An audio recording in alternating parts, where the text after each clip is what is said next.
Now, for more detail on the significance of the AIIB meeting, I'm joined live from Irvine, California by Dan McClory. He's the Managing Director and Head of China for Boustead Securities. Good to see you again, Dan. Great to see you, Rochelle. So, from your point of view, what were the main takeaways of President Xi's speech at this annual meeting?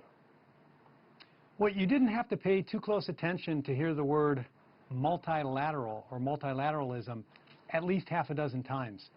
So the AIIB is being shown as an example of multilateralism in today's world of so much nationalism and so much lack of coming together. So I think that was a very important point that he was emphasizing.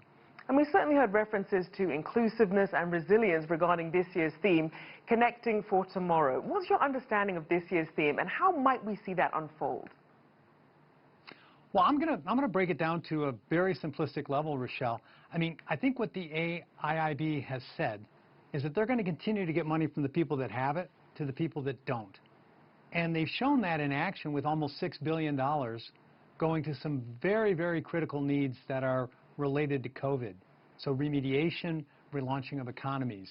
So to me, that's the best surface level, man on the street example of something that's been done, perhaps one would say a little bit out of the original context of what the bank was formed to do, but nonetheless extremely important. And obviously we saw that due to the outbreak, this was the first AIIB meeting to be held virtually. But how important are banks like the AIIB during a pandemic outbreak? Well, as we've seen with the funds that have gone out already, when you have established relationships with members, in this case countries, you've already set up the channels for finance to flow. So simplified approval processes, the trust that exists between the various members of the bank. Remember, they've doubled the members in the 5.5 years that the bank has been around, excuse me, the 4.5 years the bank has been around. So I think it's a financing system that's immediately ready to go, and as we've seen, it can be turned on for any number of uses, and that's exactly what's called for with something like a pandemic. And as we look specifically at infrastructure construction, what role do you see that playing when it comes to fighting COVID, as well as shoring up some of these member countries' economies? Well, I think your last point is spot on, and that is in a time of recession, in a time of great economic correction or even catastrophe, having funds coming in for any type of economic stimulation, specifically infrastructure, which by definition is normally taking place outdoors. Normally it employs large numbers of workers. It uses raw materials. There are so many touch points on economies that are important. So I think the economic activity in absolute terms is super important. The fact that it's being built in an environment that really doesn't lend itself to COVID being propagated is another side benefit. But obviously the bank was not designed to be an emergency funding source for things like pandemics, but it's shown its ability to pivot and to really try to combine those two goals, putting money to work where it's needed most, but advancing hard asset build-out, hard asset infrastructure projects. And we certainly have seen now the domino effect of health systems failing and what that means in terms of economies failing as well. How should the bank go about building a global cooperation framework when it comes to funding healthcare systems?